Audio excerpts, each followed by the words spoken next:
Herkese merhaba. Yemek ve tatlı fikirleri kanalıma hoş geldiniz. Bugün sizlerle birlikte Bursa yöremize ait meşhur süt helvası yapacağız. Onun için ilk önce 80 gram kadar tereyağımı tencereme alıyorum. Önce yağımızı eritelim.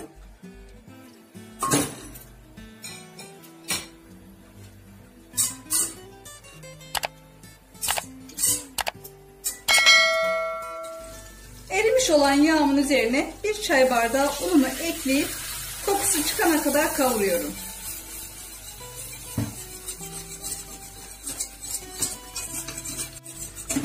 Kokusu çıkana kadar kavurduğum unumun üzerine 1 litre sütümü ekliyorum.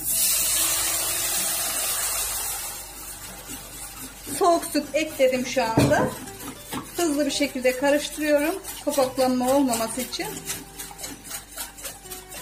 Kaynayana kadar bu şekilde karıştırmaya devam ediyorum.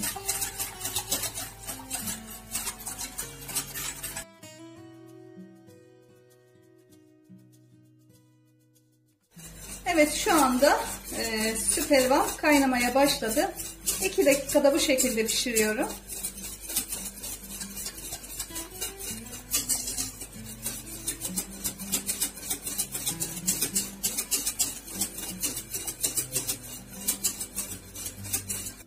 Evet, 2 dakika sonunda ocağımın altını kapatıyorum.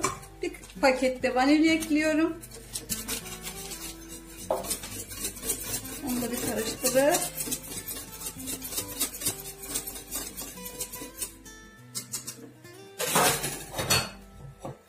evet, ben şu şekilde porsiyonluk olarak yapacağım arkadaşlar. Sizler isterseniz borcamlara da koyabilirsiniz. İstediğiniz şekilde sunumlarınızı yapabilirsiniz. Hemen kablarımı alıyorum. 200 derecede ısıtmış olduğum fırınıma kızarana kadar gönderiyorum.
Tadımıza uygun şekilde unu ne fazla ne az, bir çay bardağı tam denk geliyor arkadaşlar. 1 kiloya siz de yapın, deneyin isterim.